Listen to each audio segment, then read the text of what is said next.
So very good morning. आज अपन इस lecture में बात करने वाले हैं जो आपका पेनक्रियाटिक जो आपकी ग्लैंड होती है ना, पेनक्रियास आपको पता है कि एक्सोक्राइन ग्लैंड के अंदर भी पढ़ा जाता है एंड एंडोक्राइन ग्लैंड है इसके अंदर भी पढ़ा जाता है। तो अपनी आप सबको पता है एंडोक्राइन सिस्टम की सीरीज चल रही है, तो एंडोक्राइन सिस्टम के अंदर अपन बात करेंगे कि पेनक्रियाज किस तरह से एंडोक्राइन सिस्टम की तरह भी बिहेवियर करता है।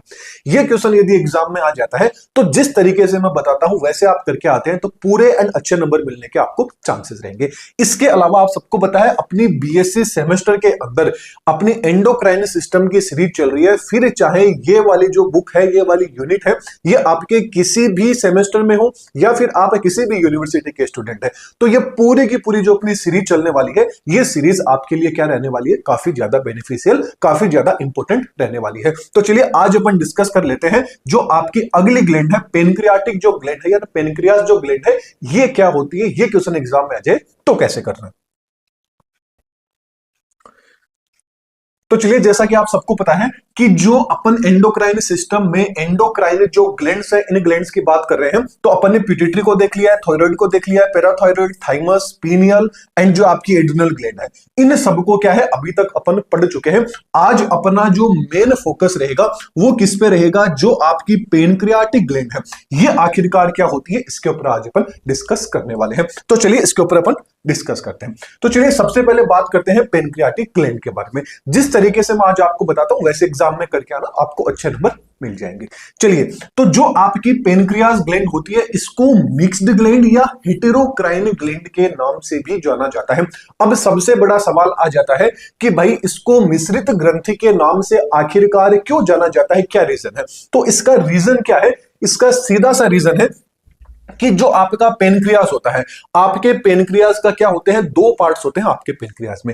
एक पार्ट जो इसका बाहर की साइड में होता है जिसको आउटर लिप पार्ट बोला जाता है, वो तो किसकी तरह बिहेवियर करता है, एक्सोक्राइन जो आपका ग्लैंड है उसकी तरह बिहेवियर करता है। जबकि इसका जो आंतरिक पार्ट होता है, अंदर वाला जो भाग होता है, वो किसकी तरह बिहेवियर करता है, जो एंडोक्राइन ग्लैंड होती है उसकी तरह बिहेवियर करता है। अब जो आपका एक्सोक्राइन पार्ट है, ये एक्सोक्राइन पार्ट तो क्या है, एंजाइम को सीक्रेट करता है। एंडोक्राइन पार्ट किसको, यहां से हार्मोन्स रिलीज होते हैं। अब एक्सोक्राइन ग्लैंड क्या होती है, एंडोक्राइन क्या होती है, इनका जो डिफरेंस है वो अपन ने जिस टाइम पे फर्स्ट लेक्चर अपन ने देखा था उसमें ये सारी चीजें अपन ने डिस्कस कर ली थी। तो चलिए इससे पहले अपन देखते हैं कि आखिरकार ये पेनक्रियास प्रेजेंट कहां पे होता है, इसकी लोकेशन कहां होती है।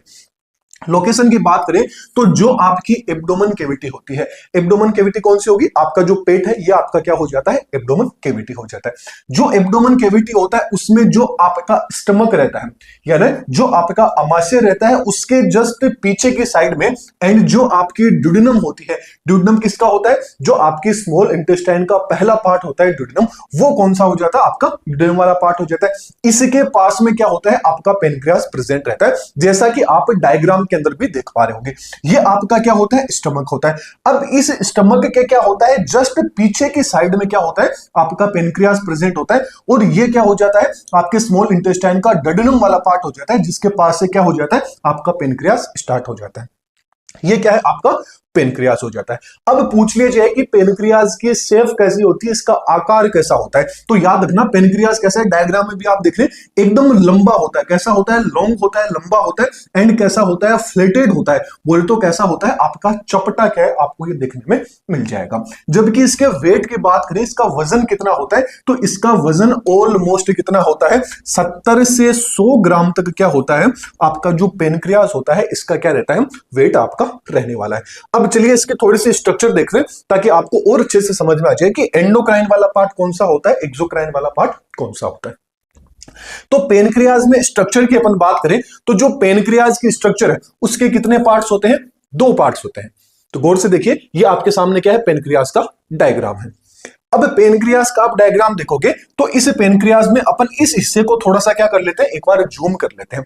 तो जब आपने इसको जूम किया, इसको बाहर की साइड से देखा, जब आप इसको गौर से देखेंगे तो यहां पर आपको कुछ इस तरह से गोल गोल आपको स्ट्रक्चर देखने को मिल रही होगी, ये राउंड राउंड स्ट्रक्चर आपको देखने को मिल रही होगी। ये तो कौन सी होती है, आपकी जो एक्सोक्राइन ग्लैंड होती है उसका एक पार्ट होता है जिसको क्या बोला जाता है, एसिनी। ये तो क्या होता है आपका एसिनी होता है, जो किससे बना होता है, एक्सोक्राइन जो ग्लैंड होती है ना, जो एक्सोक्राइन पेनक्रियास का जो एक्सोक्राइन पार्ट होता है वो वाला ये पार्ट हो जाता है। ये जो बाहर के साइड में जो आपको एसिनी दिखाई दे रही है राउंड राउंड स्ट्रक्चर वाली, इन्हीं से क्या होता है, जो एंजाइम्स होते हैं वो निकलते हैं। कौन से, जो पेनक्रियाटिक एंजाइम होते हैं। कौन कौन से, फॉर एग्जांपल की बात करें, जो आपका एमाइलेज आ गया, ट्रिप्सिन आ गया, आपका लाइपेज आ गया। मतलब जो आपका पेनक्रियाज है इसका जो बाहर वाला पार्ट है ये कौन सा होता है, एक्सोक्राइन वाला पार्ट होता है, जहां से क्या होते हैं, पेनक्रियाटिक जूस निकलता है। वो जूस आप सबके सामने है कि कौन कौन से निकलते हैं। अब आप इसके अंदर की साइड में देखोगे तो अंदर में देखोगे कुछ जगह स्ट्रक्चर है, कुछ जगह क्या है, लिक्विड सा भरा रहता है। ये वाला पार्ट कौन सा आता है, जो अंदर का वाला पार्ट है, इसी को एंडोक्राइन पार्ट बोला जाता है। और आप इनको गौर से देखोगे तो बीच बीच में तो क्या है, सेल्स है, और बाकी पानी है। तो ऐसे देखने को मिल रहा है जैसे कोई बीच में टापू है, समुद्र के बीच में जो टापू होता है ना, ठीक वैसे देखने को मिलता है। और इनकी जो डिस्कवरी है वो किसने की थी, जो लेगरहैंस नामक वैज्ञानिक थे उन्होंने की थी। इसलिए उन्हीं की खोज के आधार पर उन्होंने बताया, इसलिए जो एंडोक्राइन वाला जो पार्ट रहता है पेनक्रियास का, इसको आइसलेट्स ऑफ लेगरहैंस के नाम से भी जाना जाता है। लेगरहैंस की दीपिकाएं कुपिकाओं के नाम से भी इसको जाना जाता है। वेरी इंपॉर्टेंट पॉइंट है, एक नंबर में इसका शॉर्ट नोट आ जाता है, तो इसको आप याद रखिएगा कि जो पेनक्रियास का एंडोक्राइन वाला पार्ट है ना, इसके अंदर क्या होता है, सेल्स क्या होते हैं, स्वतंत्र रूप से तैरती हुई देखने को मिलती है।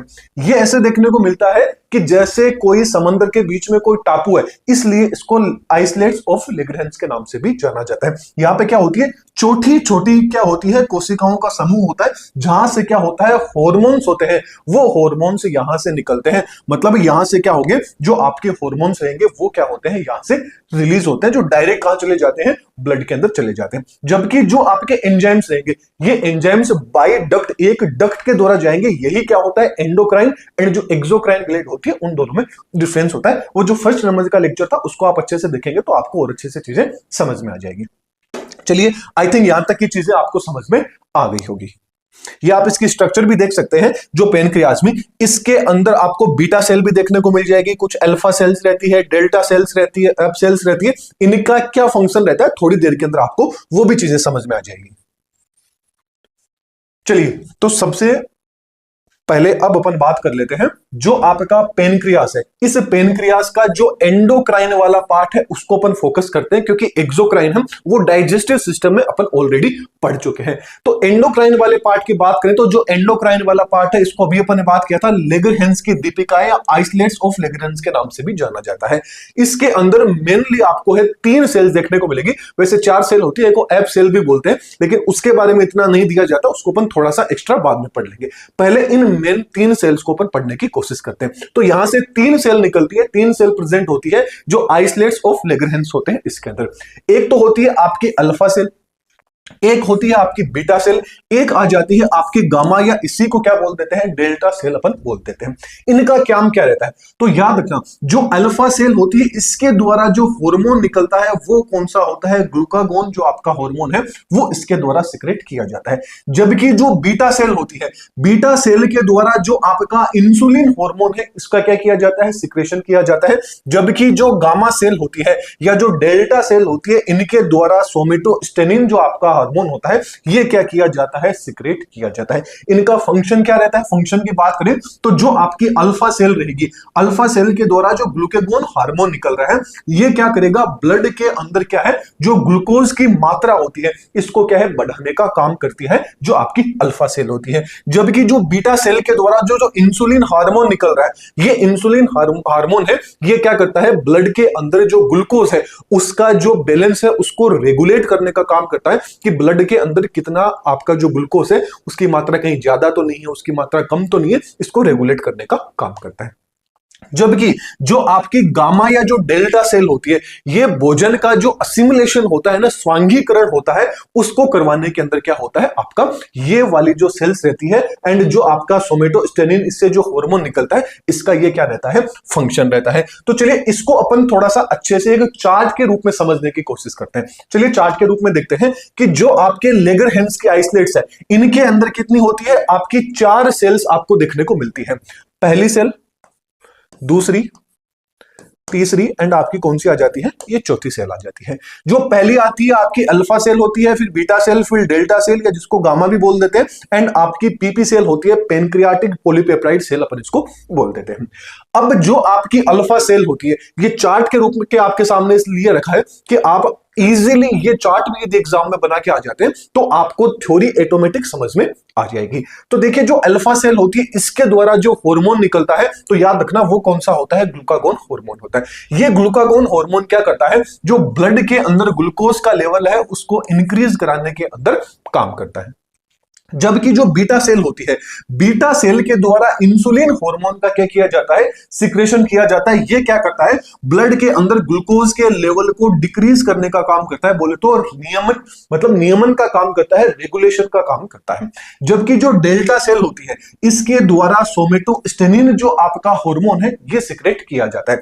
ये क्या करता है कि अदर जो भी आपके हार्मोन्स रहेंगे, इन हार्मोन्स को क्या करता है, इनका सिक्रेशन है उसको रेगुलेट करता है, या बोले तो जो फूड का जो स्वांगीकरण होता है, असिमिलेशन होता है, उसको रेगुलेट करने का काम करता है। जबकि जो पीपी सेल्स रहती है, पेनक्रियाटिक पॉलीपेप्टाइड सेल्स रहती है, इन्हीं के द्वारा इसी नाम से आपका हार्मोन निकलता है, पेनक्रियाटिक पेप्टाइड हार्मोन निकलता है। ये हार्मोन क्या करता है, जो पेनक्रियाटिक सिक्रेशन होता है उसको कंट्रोल करता है कि जो पेनक्रियाट से कौन कौन सी चीजें सिक्रेट हो रही है, उन सारी चीजों को क्या है, रेगुलेट करने के अंदर ये पीपी सेल्स क्या करती है, हेल्पफुल रहती है। चलिए फिर आगे बात कर लेते हैं। अब जितने भी पेनक्रियास से जो इंपोर्टेंट हार्मोन्स निकल रहे हैं उनके क्या फंक्शन रहते हैं, उनके क्या काम रहते हैं, उनको अपन डिस्कस कर लेते हैं। सबसे पहले इंसुलिन की बात करें तो जो आपका इंसुलिन है इसको हाइपोग्लाइसीमिक हार्मोन के नाम से भी जाना जाता है। तो इंसुलिन हार्मोन का एक नाम और आ जाता है हाइपोग्लाइसीमिक हार्मोन के नाम से। इसका काम क्या रहता है, ये ब्लड के अंदर ग्लूकोज का जो लेवल रहता है उस ग्लूकोज के लेवल को क्या है, कम करना क्या रहता है, इसका काम रहता है। जबकि ये क्या करता है, अब मान लीजिए आपने कुछ खाना ऐसा खाया जिसमें ग्लूकोज की मात्रा ज्यादा है, तो ये क्या कर लेगा, ग्लूकोज को स्टोर कर लेगा। किस फॉर्म में कर लेगा, ये ग्लूकोज को क्या होता है, ग्लाइकोजन के रूप में क्या कर देता है, इंसुलिन कन्वर्ट कर देता है, ताकि ब्लड में ग्लूकोज का जो लेवल है वो उसको मेंटेन किया जा सके, रेगुलेट किया जा सके। अब यदि इंसुलिन की कमी हो जाती है, यदि आपके शरीर में इंसुलिन जो हार्मोन रहता है इसकी यदि कमी आ जाती है, तो आपको डायबिटीज जो मिलेटिस होता है ये डिजीज आपको हो सकती है, क्योंकि ये क्या करता है, ग्लूकोज के लेवल को कम करता है। अब यदि सीधी सी बात है कि ये कम ही सिक्रेट हो रहा है तो ग्लूकोज का जो लेवल रहेगा वो ब्लड में बढ़ जाएगा एंड आपको क्या हो सकती है, डायबिटीज हो सकती है। जबकि जो ग्लूकागोन हार्मोन रहता है इसको क्या बोला जाता है, हाइपरग्लाइसेमिक हार्मोन्स के नाम से जाना जाता है। ये क्या करता है, अब ये सीधी सी बात है, ये ब्लड के अंदर जो ग्लूकोज का लेवल है उसको इंक्रीज करने का काम करता है। अब मान लीजिए आपने कोई मीठी चीज नहीं खाई है या जो भी चीज नहीं खाई है, या मतलब आपको भूख लग रही है, बोले तो ओवरऑल बात करें तो आपके शरीर में जो ग्लूकोज का लेवल है वो मान लीजिए ग्लूकोज का लेवल क्या हो चुका है, कम हो चुका है। अब ग्लूकागोन जो हार्मोन है ये फिर सिक्रेट होता है, ये क्या करता है, जो यहां पर इंसुलिन से ग्लूकोज को ग्लाइकोजन में अपन ने कन्वर्ट किया था, ये क्या करता है, जो स्टोर किया गया जो ग्लाइकोजन है इस ग्लाइकोजन को क्या करता है, वापस ग्लूकोज के अंदर क्या कर देता है, कन्वर्ट कर देता है, जिससे ब्लड के अंदर ग्लूकोज होता है वो बढ़ जाता है। बोल तो ब्लड में ग्लूकोज का लेवल है वो बढ़ाने के अंदर जो ग्लूकागोन हार्मोन रहता है ये आपका क्या होता है, रिस्पॉन्सिबल होता है। जबकि अगला आ जाता है सोमेटोस्टेनिन। जो आपका सोमेटोस्टेनिन है ये क्या करता है कि इंसुलिन एंड जो आपका ग्लूकागोन होता है इन दोनों को क्या है, ज्यादा इनकी मात्रा ना बढ़ जाए इसके लिए क्या करता है, ये प्रिवेंशन करता है, इसको रोकने का काम करता है। जबकि जो आपकी पाचन डाइजेस्टिव जो क्रियाएं हैं वो आराम से हो, स्लोली हो, उसके लिए भी क्या होता है, सोमेटोस्टेनिन आपका क्या होता है, रिस्पॉन्सिबल होता है, जिम्मेदार होता है। तो ये टोटल 3 आपके इंपॉर्टेंट हार्मोन है जो आपकी पेनक्रियाज से निकलते हैं, इनके बारे में आपको पता होना चाहिए। चलिए अब आगे बात कर लेते हैं कि जो ब्लड के अंदर जो ग्लूकोज का जो रेगुलेशन है वो आखिरकार कैसे होता है। ये काफी इंपॉर्टेंट क्वेश्चन है, एग्जाम में आ सकता है। चलिए बात करते हैं कैसे होता है। तो पेनक्रियाज की क्या होती है, सबसे महत्वपूर्ण क्या होता है, एंडोक्राइनिक भूमिका क्या होती है। ये क्या करता है कि आपका जो ग्लूकोज होता है, या ना ब्लड के अंदर जो आपका ग्लूकोज होता है उसका जो स्तर होता है, उसका जो लेवल है उसको नॉर्मल बनाए रखता है, बोले तो सामान्य बनाए रखता है। और इसके द्वारा मुख्य जो कार्य होता है वो आपका जो इंसुलिन है एंड जो आपका ग्लूकेगॉन हार्मोन है उसके द्वारा किया जाता है। मतलब इंसुलिन आपके ब्लड में ग्लूकोज के लेवल को कम करता है एंड ग्लाइकेगॉन आपके ब्लड में मतलब ग्लूकोज का लेवल है उसको इंक्रीज करता है। मतलब ये दोनों आपस में ग्लूकोज के लेवल को मेंटेन करने का काम इंसुलिन एंड जो आपका ग्लूकेगॉन का रहता है। इसीलिए ये दोनों के दोनों क्या होते हैं, एक दूसरे के विपरीत क्या करते हैं, हमेशा काम करते हैं। चलिए इसको समझने की कोशिश करते हैं कि किस तरह से ये काम करते हैं। एक कंडीशन अपन ले लेते हैं कि जब क्या होता है ब्लड में ग्लूकोज का लेवल बढ़ जाए। ग्लूकोज का लेवल कब बढ़ेगा, जब आप क्या कर लेंगे, कोई भी चीज है उस चीज को आप खा लेते हैं, मतलब आप भोजन कर लेते हैं, तब आपके शरीर में क्या होता है, ग्लूकोज का लेवल बढ़ जाता है। अब जैसे ही ब्लड के अंदर जो आपका ग्लूकोज का लेवल है, ये ग्लूकोज का लेवल इंक्रीज हुआ, वैसे ही क्या होता है, पेनक्रियाज की जो आपकी बीटा सेल्स होती है, ये बीटा सेल्स क्या हो जाती है, एक्टिवेट हो जाती है। ये जैसे ही एक्टिवेट होती है, एक्टिवेट होते ही ये क्या करेगी, जो इंसुलिन का जो सिक्रेशन है, इसके सिक्रेशन को क्या कर देती है, इंक्रीज कर देती है, इसके सिक्रेशन को बढ़ा देती है जैसे ही आप खाना खाते हैं।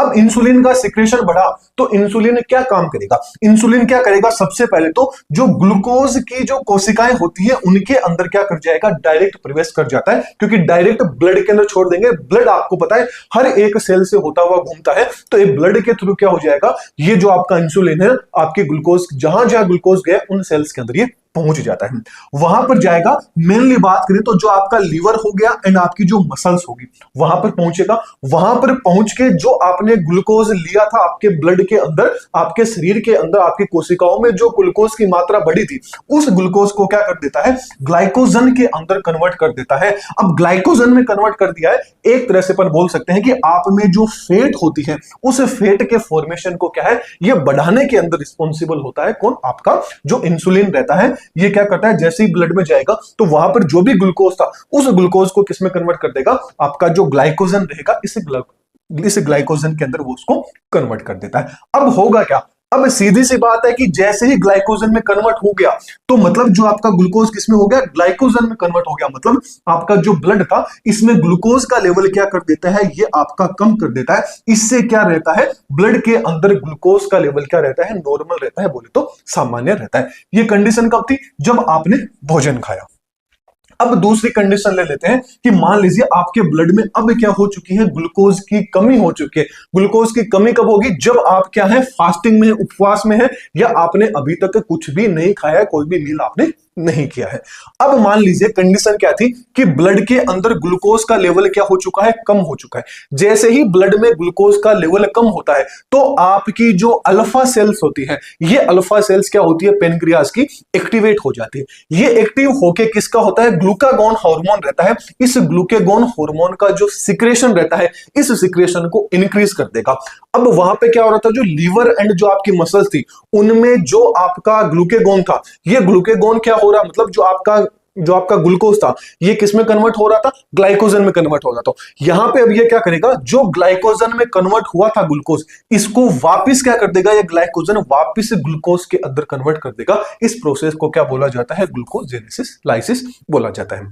चलिए ये तो अपन ने बात कर ली, अलग चीज है, ये सारी चीज मैं आपको ऑलरेडी पढ़ा चुका हूं कि ग्लाइकोलाइसिस क्या होती है, ग्लूकोनियोजेनेसिस क्या होता है, ग्लूकोनियोलाइसिस क्या होता है, ग्लाइकोलाइसिस क्या होता है, सारी चीज अपन पढ़ चुके हैं।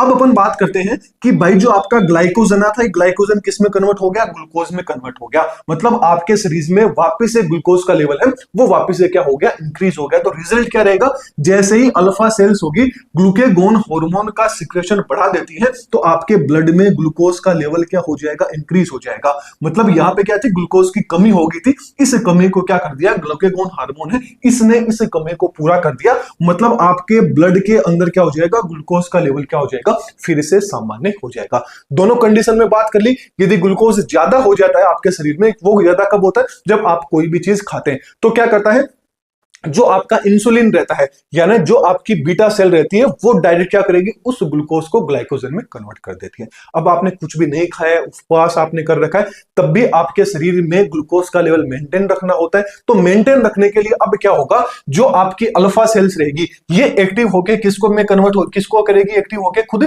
आपके ग्लाइकोजन का जो हार्मोन रहेगा इसके सिक्रेशन को बढ़ा देगी। और ये जो भी आपके लीवर में, जो भी मसल्स के अंदर पहले जो ग्लाइकोजन स्टोर हुआ था, इसको वापस ग्लूकोज के अंदर कन्वर्ट कर देगी, जिससे आपके शरीर में ग्लूकोज का जो लेवल है वो वापस से मेंटेन किया जा सके। ये जो पूरी की पूरी प्रोसेस है ये क्या कहलाती है, एक नेगेटिव फीडबैक मैकेनिज्म के रूप में काम करती है। कैसे काम करती है, पहले कंडीशन क्या हो रही थी कि जो आपका ब्लड था उस ब्लड में ग्लूकोज का लेवल बढ़ रहा था। जैसे ही लेवल बढ़ा ग्लूकोज का तो सीधी सी बात है जो इंसुलिन की मात्रा है वो भी क्या होगी, आपकी ज्यादा होगी। जैसे ही इंसुलिन ज्यादा हुआ तो ग्लूकोज का लेवल क्या हो गया, कम हो गया। क्यों? क्योंकि ग्लूकोज को किस में कन्वर्ट कर दिया गया था, ग्लाइकोजन में कन्वर्ट कर दिया गया था। ठीक ऐसे ही जब शरीर के अंदर ग्लूकोज की मात्रा क्या होगी, कम होगी। जैसे ही कम हुई तो जो आपका ग्लूकेगोन हार्मोन था इसका सिक्रेशन बढ़ा। इसका सिक्रेशन जैसे ही बढ़ा तो आपके शरीर में जो ग्लाइकोजन स्टोर था उस ग्लाइकोजन को किस में कर दिया, ग्लूकोज में कन्वर्ट कर दिया। और जैसे ग्लूकोज में कन्वर्ट किया तो वापस से आपके शरीर में ग्लूकोज की मात्रा क्या हो जाती है, इंक्रीज हो जाती है। यही प्रोसेस क्या कहलाती है, इसी मैकेनिज्म को क्या बोला जाता है, नेगेटिव फीडबैक मैकेनिज्म बोला जाता है। जो क्या करती है, आपके शरीर के अंदर जो आपका ग्लूकोज का लेवल है इसको मेंटेन करने का काम, संतुलित करने का क्या है, यहां पर काम किया जाता है। ये अपन ने क्या कर लिया कि लेवल किस तरह से रेगुलेट होता है, किस तरह से नहीं होता, ये चीज अपन ने बात कर ली। अब अपन थोड़ा सा बात कर लेते हैं कि भाई मान लीजिए आपके रक्त में ग्लूकोज की मात्रा यदि बढ़ जाती है तो सीधी सी बात है कि इंसुलिन की क्या हो जाएगी, कमी हो जाएगी। एक रीजन ये भी तो हो सकता ना कि इंसुलिन की कमी हुई है तभी तो रक्त के अंदर ब्लड में ग्लूकोज की मात्रा बढ़ी है। इस कंडीशन को क्या बोला जाता है, हाइपरग्लाइसीमिया बोला जाता है। वेरी इंपॉर्टेंट क्वेश्चन है, पूछ लिया जाए हाइपरग्लाइसीमिया कौन सी कंडीशन होती है, तो इंसुलिन की कमी हो गई या बोले तो रक्त में ग्लूकोज की मात्रा बढ़ गई तो आपको क्या हो गया, हाइपरग्लाइसीमिया हो गया। हाइपर, फिर आ जाता है हाइपोग्लाइसीमिया। हाइपोग्लाइसीमिया का मतलब हो गया कि ब्लड में ग्लूकोज की मात्रा क्या हो गई है, डिक्रीज हो गई है।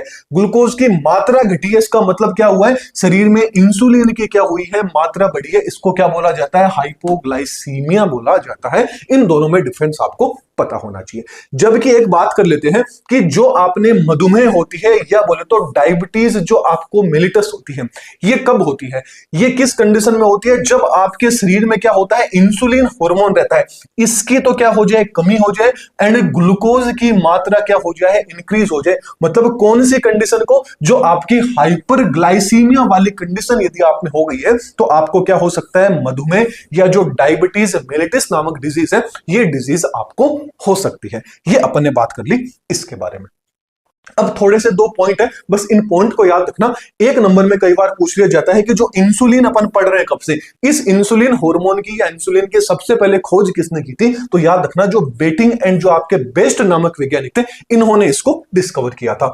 जबकि पूछ लिया जाए कि इंसुलिन में कौन सी चीजें प्रेजेंट होती है, क्या क्या प्रेजेंट होता है, तो इंसुलिन में जो आपका जस्ता जिसको बोलते हैं जिंक, ये क्या होता है, आपके जो इंसुलिन होता है इसके अंदर प्रेजेंट होता है। जबकि पूछ लिया जाए कि भाई बाहरी, मतलब जो बाहरी इन्वायरमेंट है, मतलब आर्टिफिशियल रूप से, मतलब जो आपका इकोलाई जीवाणु होता है उसके द्वारा क्या किया जाता है, इंसुलिन को क्या है, प्राप्त किया जाता है। और जो इंसुलिन प्राप्त होता है उसको क्या बोला जाता है, ल्यूमुलिन के नाम से उसको क्या है, इंसुलिन को जाना जाता है। मतलब जो इंसुलिन आपके ई कोलाई बैक्टीरिया के द्वारा क्या किया जाता है, उसको बाहर निकाला जाता है, उससे प्राप्त किया जाता है, उसको क्या बोला जाता है, ल्यूमिनिन के नाम से जाना जाता है। ये अपन ने क्या कर लिया, जो आपका पेनक्रियास था, इस पेनक्रियास को कंप्लीट अपन ने क्या कर ली है, स्टडी कर ली है, जो पेनक्रियाटिक ग्लैंड थी। अब एप्लीकेशन है अपनी दादीज ग्रुप ऑफ एजुकेशन, इसी चैनल के नाम से है, तो एक बार एप्लीकेशन को विजिट जरूर कीजिएगा। यहां पर आपको बीएससी एंड एमएससी सेमेस्टर से रिलेटेड काफी बेनिफिशियल कंटेंट है, वो कंटेंट आपको देखने को मिल जाएगा। इसके अलावा कोई भी आपको डाउट रहता है तो आप कमेंट सेक्शन के अंदर पूछ सकते हैं। एंड चैनल पे नहीं है तो चैनल को सब्सक्राइब कीजिएगा। एंड वीडियो पसंद आए तो वीडियो को लाइक कीजिए। कोई भी डाउट रहता है तो आप कमेंट सेक्शन में पूछ सकते हैं। तो चलिए फिर अगले वीडियो में फिर मिलेंगे। Thank you. एक बार एप्लीकेशन को विजिट है वो विजिट जरूर कीजिएगा। यहां पर आपको काफी बेनिफिशियल जो कंटेंट है वो देखने को मिलेगा। थोड़ा आपको फ्री के अंदर देखने को मिल जाएगा, कुछ आपको पेड देखने को मिल जाएगा।